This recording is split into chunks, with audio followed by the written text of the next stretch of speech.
Kepala Staf Angkatan Laut Kasal Laksamana TNI Dr. Muhammad Ali menutup ajang Kasal Cup 2 International Open Taekwondo Championship 2025 di Badung, Bali. Kejuaraan ini merupakan wujud nyata dukungan TNI AL terhadap pengembangan olahraga nasional serta peningkatan prestasi atlet Indonesia di kancah internasional. Sebanyak 2.000 peserta yang terdiri dari atlet internasional, nasional hingga atlet TNI Polri dan pengurus besar Taekwondo Indonesia bersaing memperebutkan gelar juara kategori umum dan TNI Polri. Kejuaraan ini merupakan turnamen lanjutan dari kejuaraan nasional Taekwondo Cup di Jakarta pada Oktober 2023 lalu.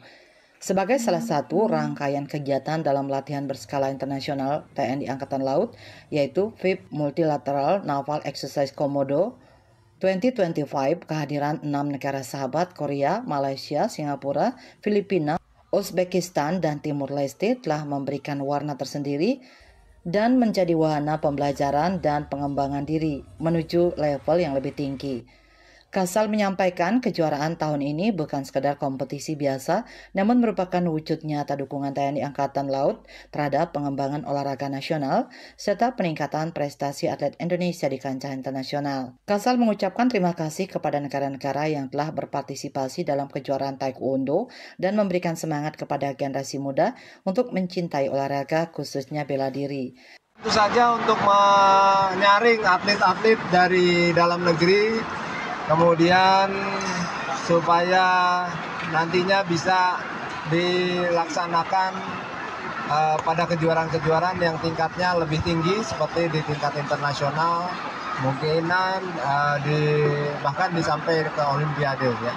Itu yang harapan kita. Jadi ini juga untuk menumbuhkan sportivitas dari jiwa para peserta, dari para atlet dalam melaksanakan olahraga bela diri, khususnya bela diri Taekwondo.